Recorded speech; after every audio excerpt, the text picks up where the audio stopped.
So hi friends, आज जसं की माझी एक्झाम होती. एक्झाममध्ये 1 ते 4 वेळ गेला. 1 ते 4 वाजेपर्यंत एक्झामच होती, 3 तास तिथे. तर मग मी आज कोनिक सेक्शन 11चे टॉपिक होते मॅथचे माझ्या आधीचेच बाकी आहे, ते कवर झालं हे होईल. आणि आज मॅडमनी हे 4 टॉपिक घेतले, म्हणजे जे 8 तारखेला शिकवणार होते केमिस्ट्रीचं ते आजच घेतलं. मग मी ते केलं, कारण की माझं अमाइन ग्रीन केमिस्ट्री हे चॅप्टर्स झालेले आहेत, खूपदा रिव्हिजन झालेली आणि खूप परफेक्ट आहे, म्हणून मग मी ते केलं आज.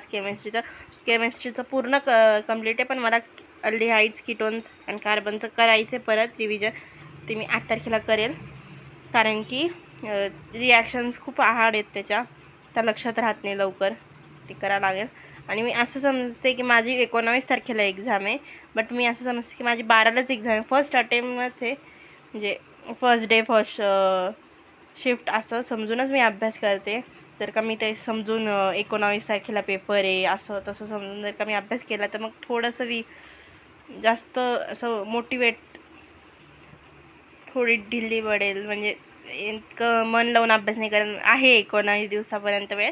तर मग मी समजायला की आज 6 मे, 6च दिवस आहे आता 12 तारखेला, असं समजूनच अभ्यास करते मी. फिजिक्सचं सरांनी 1 मे आणि 2 मेला घेतलं नाही, त्याच्यामुळे माझं बॅकलॉग झालं, नाही तर ते पण कवर झालं असतं लगेच. आणि 2 मेला रिझल्टच आला होता, त्याच्यामुळे जरा त्या दिवशी अभ्यास कमी केला. आणि माझी क्लासमध्ये उद्या पण टेस्ट आहे, पण मी ती नाही देणार आहे. गणितांचे सर मिनी CETचं एक ॲप आहे, त्याच्यावर घेणार आहे टेस्ट, तर मग मी ती देणार आहे उद्या 2 ते 5.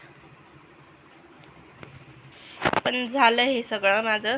केमिस्ट्री तर पूर्ण कंप्लीट झालं आहे, फक्त एकदा रिव्हिजन रिॲक्शनचे, म्हणजे अल्डिहाइड फिनोलचं करावं लागेल, रिॲक्शनच करावं लागेल.